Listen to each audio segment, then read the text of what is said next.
So we're gonna start a video series. This is a 55-acre farm I own, and we're gonna kind of develop this one, go overboard with it, you know, bring out all the stops. And then my other piece is a lease, and my hands are tied. I can't do anything really up there as far as food plots or anything. I think last year the farmer let me buy back 6/10 of an acre is what he told me of some crops. So we're gonna document a fully developed farm alongside with one where my hands are tied and we're just scouting and hanging and learning those deer in the sign.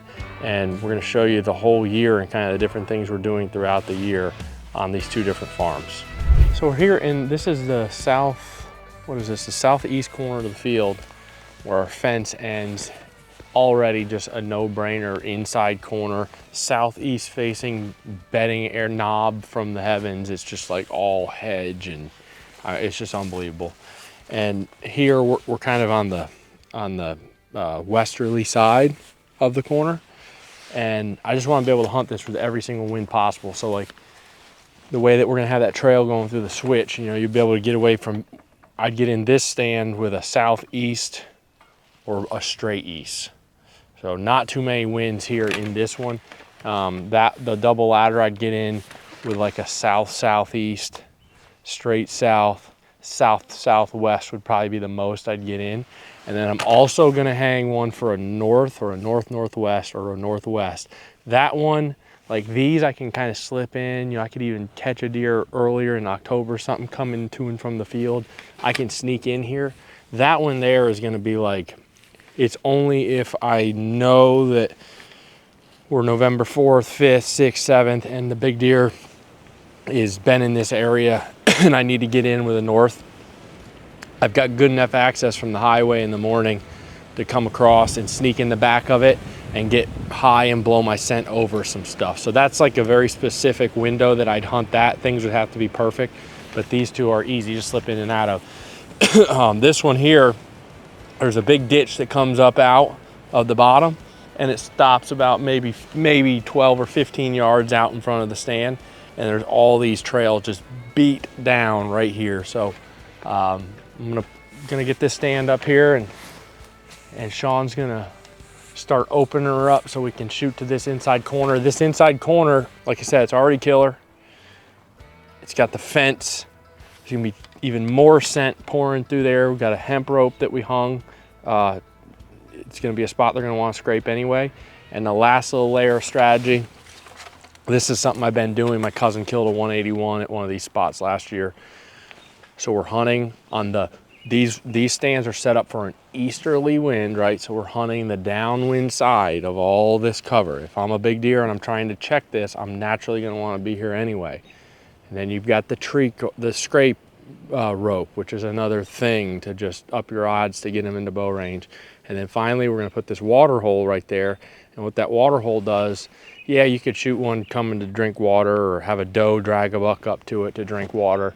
But the big thing is it's another scent concentrator. And if he's cruising over here looking for does, he's definitely gonna cruise by that water hole on the downwind side of it or whatever, right by it, to try and pick up a doe's trail. Kind of like going to a food plot, you know, where they're sent to pick up a trail. So there's a lot going on in this corner. Oh yeah.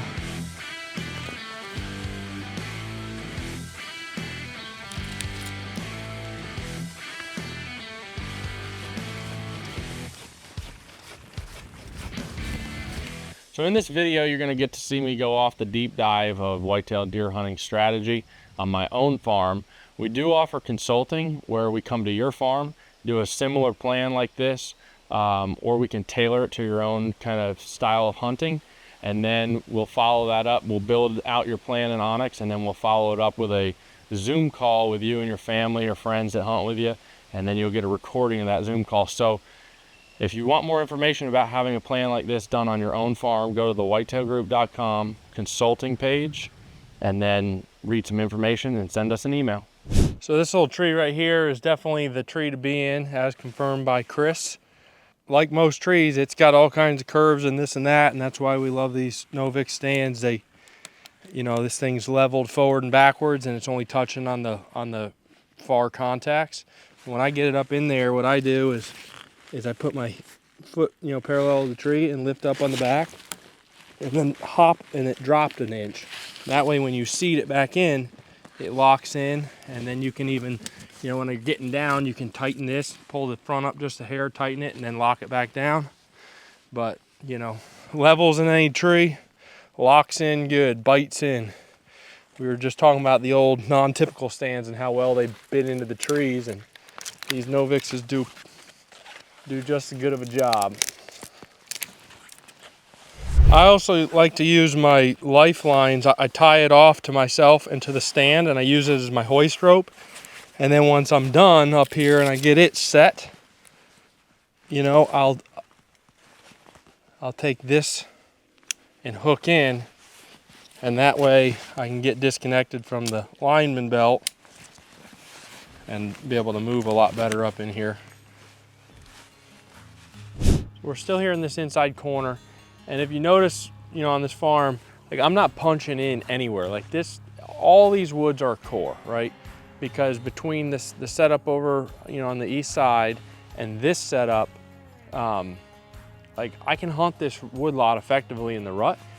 Maybe it'd take me a few more sits or something, but it's risk reward. There's way too much risk to punch down in there versus just waiting him out. Might take me a little bit longer till probability catches up, but sooner or later he's got to come through here.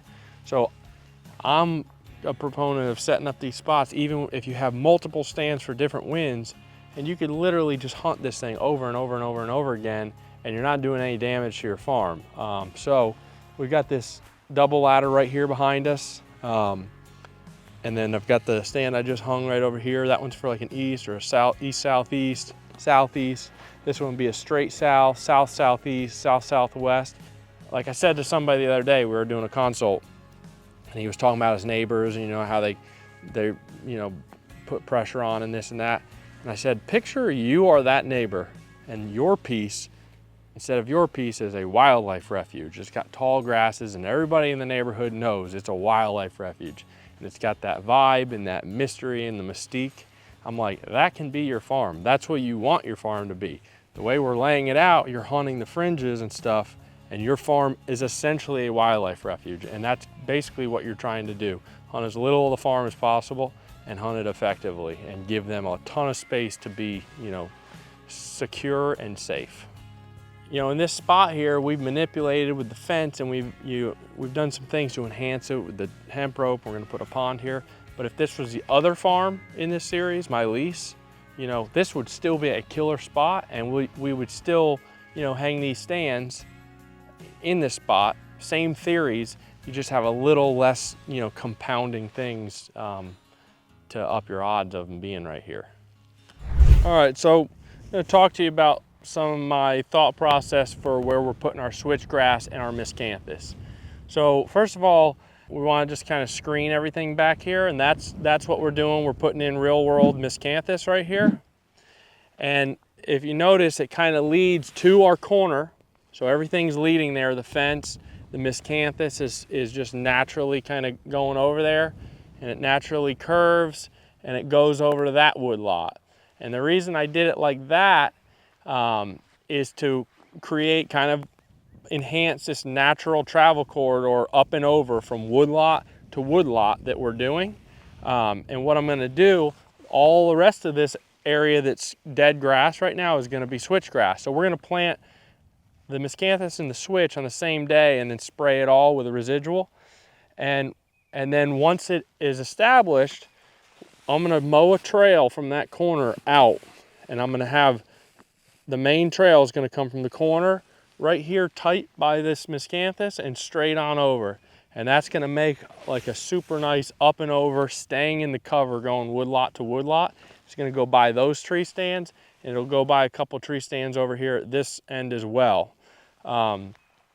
Another huge, so obviously we have the screening. You can kind of see back in here from the highway way out there. So that miscanthus is also gonna block everything off from back there. Another huge strategy for the switchgrass. So on this particular farm, this field where most of these deer are probably gonna be bedding is on the east side. So dominant winds are actually blowing kind of towards my cover. So we just gotta kind of mitigate that. And what we did is we brought this grass out into the field a ways. And down there at the head of the switchgrass at the corner is gonna be our main blind. I mean, that's our main green to grain, transition spot. And so what I do when I come in here to hunt is I'd come in here with my e-bike and I'd fly in there kind of around the edge of the switchgrass and the crop, and I'd shoot up there pretty quick. But this switch is gonna really help to, between the bike and moving along quickly, and that switchgrass acting as like just something to catch your scent and hang up your scent and disperse your scent before it gets down to the woods. That's why I brought the switch up into the field. And the other reason I brought the switch up into the field was to get closer to that wood line, just to make everything a little bit tighter. And I wanted my green plot to be bigger rather than just have a half acre around the corner. I wanted a full acre, ended up being 1.25 acres. So I'd come in on my bike on that side, I'd walk my bike around the back of the blind, I'd get in it, and then when I leave, I'll actually come through the switch down lower and back out here, and that way I'm not blowing that field out. So this grass, it creates an up and over travel corridor, and it also creates a way of getting in, being less likely to be, let deer know, and a way to get out when your field is full of deer. And then, final thing here, there's a deep ravine that goes down through this woodlot here. And my friend used to hunt this farm, so I kind of have an idea of some things. He said the deer don't bed too much down in there where that ditch is. So I hung a ladder right here in this locust tree. And what my thought is there is, off of this main trail, I'm gonna mow another trail like a Y. And that trail is gonna go, and it's gonna kind of curve right past that stand, and then it's gonna dump out into the cornfield right here. And what that'll do is give me a shot out of that stand. So let's say I got a buck pattern in October, he's coming out of this corner and going to this food.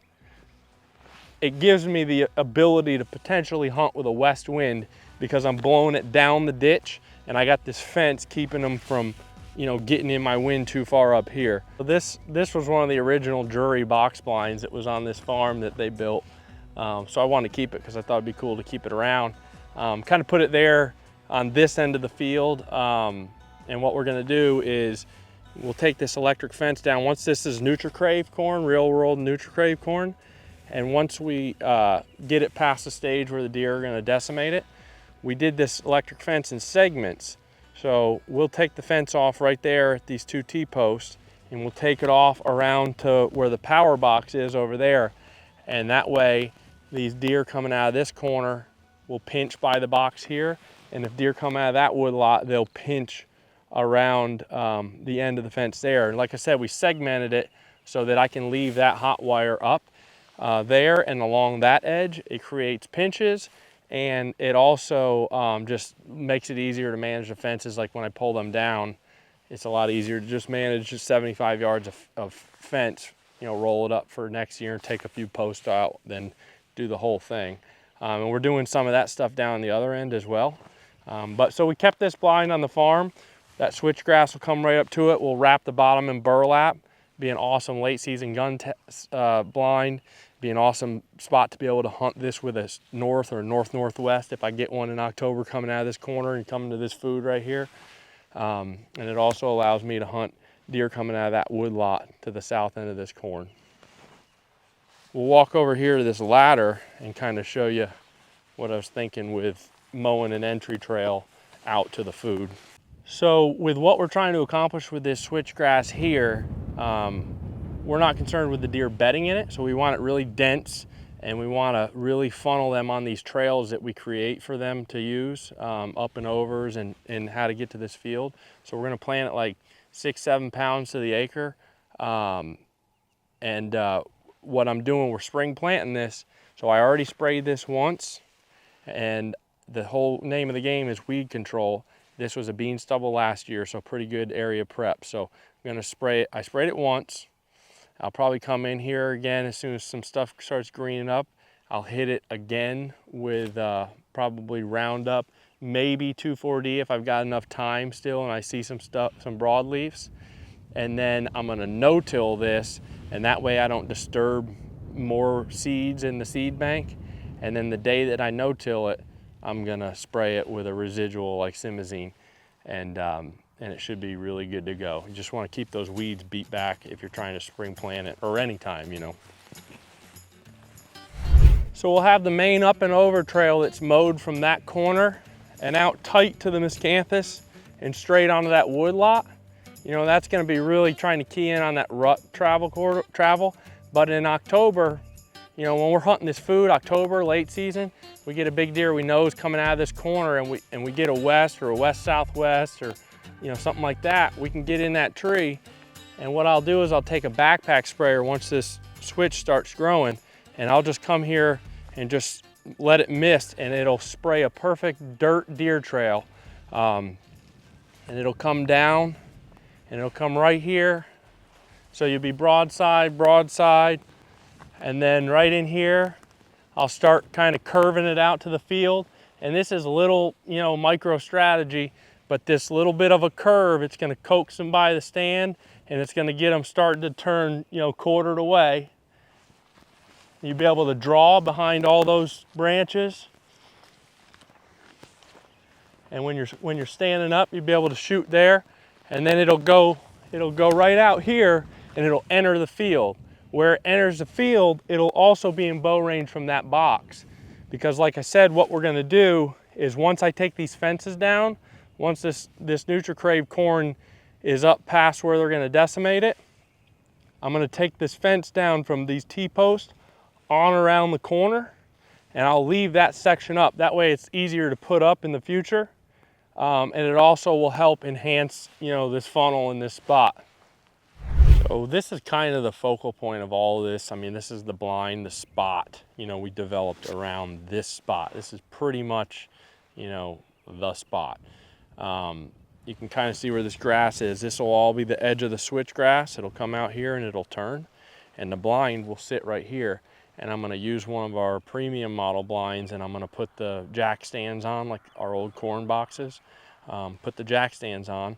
The reason I'll do that is, you know, later in the year, this is all clover, it's all planted. This is all real world clover, chicory blend.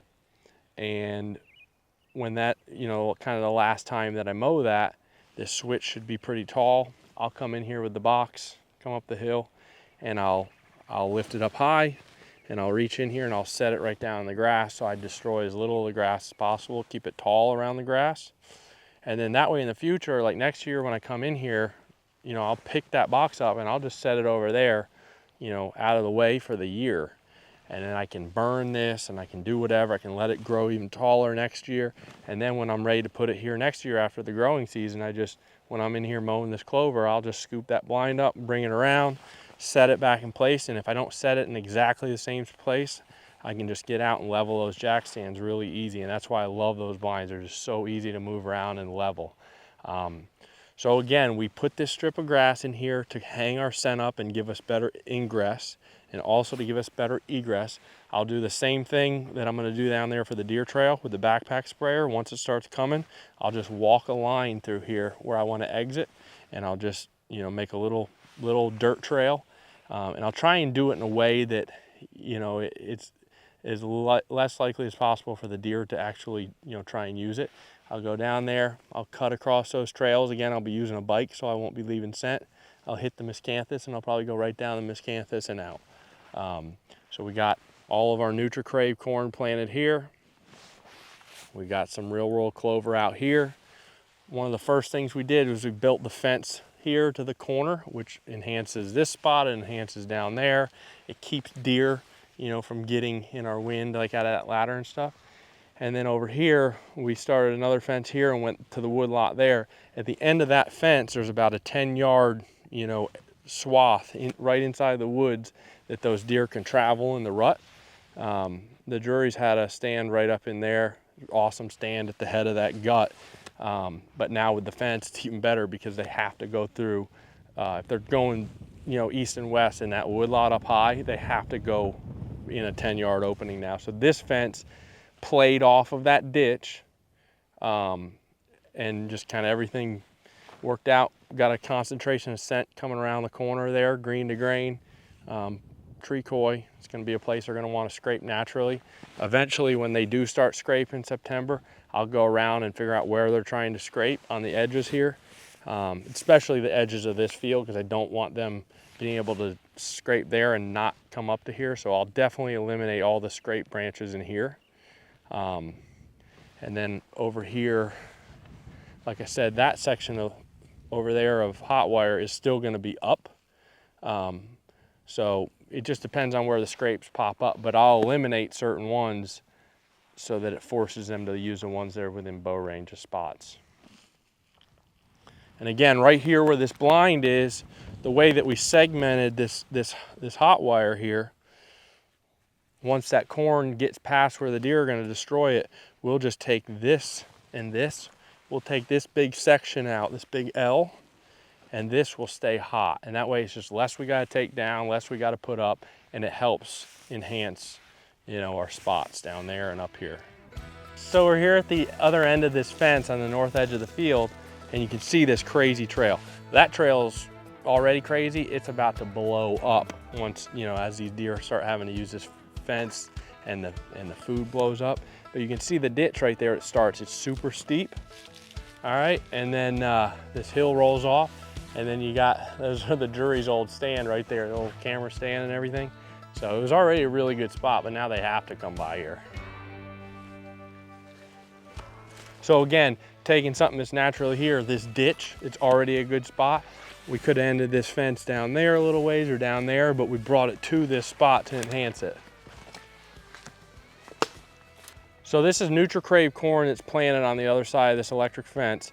And if you notice, we planted it, the rows all north-south with no head rows. And the reason we did that is so that sun that's a little bit more in the south sky later in the year can get down those rows. So when we overseed that, we'll use straight winter rye and then plot topper from Real World, and we'll go in there with a leaf blower and we'll just spread all that in there. And running it north-south just lets you get better light and better germination. So what I did here with this electric fence, again, it's segmented. So when I go to take it down, I'm gonna take down from right here, these posts, all the way around to our blind over there in the gap. That stuff will get reeled up. You know, I use an electric reeler and I'll label it and I'll put it right in the blind. And that way I can put it back out easy next year. And what this fence does is it also makes a wicked fence gap to that Novix that's right there. And I left this little piece out, and then I left, there's gonna be another one at that corner. And the reason I did that is I hate, you know, that we gotta, you know, fence off and the deer don't get used to eating that all summer, you know, because you want them here and eating. So this little area here, I might even plant some clover now and then disc it in so I get all that nitrogen. But this will be plot topper, it'll be brassicas, and I want to plant this in the end of July, put the nitrogen to it, and I want these getting really big and putting really big bulbs on, whereas the plot topper that I spread in there will be later in the year. You know, it might be late August, September. We got to wait till that corn browns down. That plot topper will only get, you know, it'll get smaller. So in my experience, that smaller stuff is more palatable during the deer season, whereas this stuff that's really big and bulbs are huge, in my experience, like November 28th to December 10th, especially if you've got like some, you know, a little bit more mild weather, they'll hit that over anything. So I like to have different sizes of brassicas within an area. And I want there to be, you know, that clover out here possibly in the spring, and then that brassica, I want there to be food on the outside of that area throughout the year so that they're used to getting, you know, eating here on the farm, not just the clover plot. I got this Novix right here. That stand is more for, you know, October, and I'm pretty conservative, so I'm gonna try and stay in that box earlier in the season, you know, because I want a long season. I don't want to blow the farm up. But if I get one that's just pounding through here, you know, it's an awesome setup to be able to get in here with a southerly wind and catch one slipping through to that corn that we mow. So, but 50 yards, not even from that stand, I have another stand hung, and this is a rut stand. This is November 5th to the 13th all day. This is an inside corner funnel, just like the other one. So you have cover going 2 different directions, and so these bucks will round the corners, and it's just a type of funnel. And what we're gonna do in this wood lot, because my fence line parallels the field edge down there about, you know, kind of towards the bottom there, is about maybe 75 yards in from the field, is I'm gonna do some TSI stuff in here to try and make a bedding area, you know, some bedding in here and some security. And what we're gonna do is everything from basically a third, the first third from the field, so maybe 25, 30 yards in from the field, we're just gonna, you know, girdle those bigger trees and kill them like that to let the sunlight in. And then the second 2/3 back in a little further, we'll actually do some hinging and dropping trees and stuff. That'll let the light into all of it, but it'll tend to make more of a path of least resistance on the downwind side of that cover. Okay, so if I'm a big deer and I wanna go look for does here and it's a west wind, I'm gonna wanna be on the downwind side anyway. Well, if we also make it easier to walk and we make it to where they have to use their nose on the lower part because there's more debris, and it's, you know, it's easier to walk and they have to use their nose to hunt it, and we still got the light pouring through because we're gonna girdle some of these bigger trees, it just enhances this inside corner because it gets them, you know, potentially cruising on the downwind side of that. So right here, I got the big monster Millennium. I just like them for stands that are pre-hung for the rut that I know I'm gonna be sitting all day. They're just so comfortable. You know, this is to hunt like a west-northwest, a northwest, maybe even a north, but really it's for those northwest killer, you know, days in the rut. And what you're doing is you're sitting on this inside corner, you got this debris here that keeps them from getting downwind of you. Ironically, there's a ton of debris down here from an old logging project that happened here from the bottom all the way up to here, making like a 15-yard pinch. You got this hillside that goes that direction. Got lots of cover there, and this is the big point bedding knob. So with that northwest wind, in theory, a buck could be going down through here on the downwind side of all of this, checking it. He could be coming down where we're gonna TSI, path of least resistance, checking all that on the downwind side of it, and it all converges right here on this point. So this is just a killer all day rut funnel, inside corner, in the old basswoods. So some of this stuff, you know, trial and error. I'm gonna put this year, I'm gonna put a plot right here. I'm gonna put some clover in here. Here's my miscanthus line going over that wood lot, that screens from the road out there. I've got some trees I could get in with an east wind over there. And I got some trees I could get in with a straight southwest over here and hunt this up and over. But the reason I think I'm gonna put a little plot here is, you know, that fence again is gonna stay for the year from the unit around and up the edge of the field, and it'll be opened up right there. And I just want there to be food here year round on this farm. I don't just want the clover field up there and then open the gates, you know, to the corn late in the summer or right before deer season. Like, I want them eating here all year. But I think with everything we got going on with the pinches and stuff, we're gonna know where the deer we're trying to shoot is coming in and out of, and we're gonna be able to get on them. So we're over here on the east side of the wood lot, and the guys that owned this before, they came in with some equipment and they tried to windrow some stuff up in here and build like some walls to block the deer from, I think they were maybe gonna build a food plot or something, but they didn't. Anyway, they had the right idea. We just need to continue from that wall about 30 yards or so over to this little walnut tree we're gonna hang in.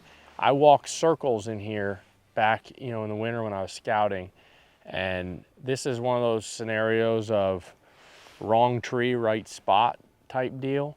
You know, I always say I'd rather be in the wrong tree in the right spot than the right tree in the wrong spot, meaning you could get in this tree because it's nice and bigger, but it's just too close to this spot.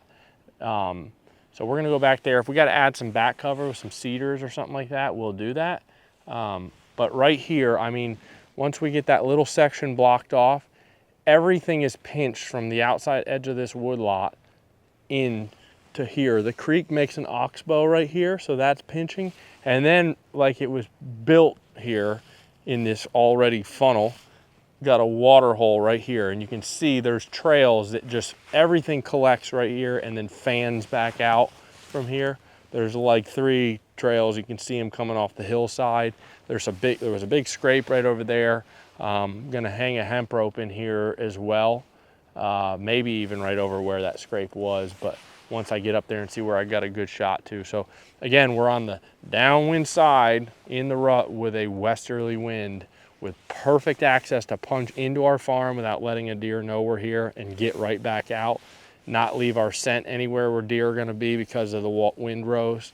And again, it's like a nature preserve, and we're not really impacting it at all. And the spot like this is so high odds that you don't really need to bounce around everywhere, because you just keep sitting here. He has to come through this spot. So in a situation like this, hung in this little tiny tree, I'm gonna bring some stuff in here for as a back cover. I shouldn't have a ton of deer here behind me, but I got this stuff in front of me, and from down there, it kind of looked like you'd have to cut the whole tree down. But I'm just trying to pick holes and keep it, you know, so that I'm just shooting over the top of it. But in the past, you know, what you can do with stuff like this is when you lop that off, it's almost like doing TSI down on the ground. You'll start getting shoots, and every year that you trim it, it starts shooting more and more, and before you know it, 3, 4, 5 years down the road, some of these stands, you know, you've had it for a long time in one spot, you almost get like a nest going. So just something I like to do is try and think about the regrowth from some of these branches you cut that'll help give you more cover in the future. So you can probably see from the drone where these kind of walls of brush are that they've got piled up. So we just need to close this gap off from right here, you know, to this trail that's going under the stand. Basically from the wall of stuff over this hedge tree. We'll come in here with the skid steer and grab some of this stuff and continue that wall across. And that way these deer can't get back in here behind us. I don't lay my scent anywhere where they can pick it up. And we'll probably make some path of least resistance all leading out there in front of the stand. And then maybe we'll bring some cedar trees or something up in there to give us a little bit of back cover. So that wraps up the day here on my 55. We're gonna head up to my lease and kind of catch you up to speed on what's been going on up there. Next time we're here, we'll probably be planting some miscanthus and switchgrass.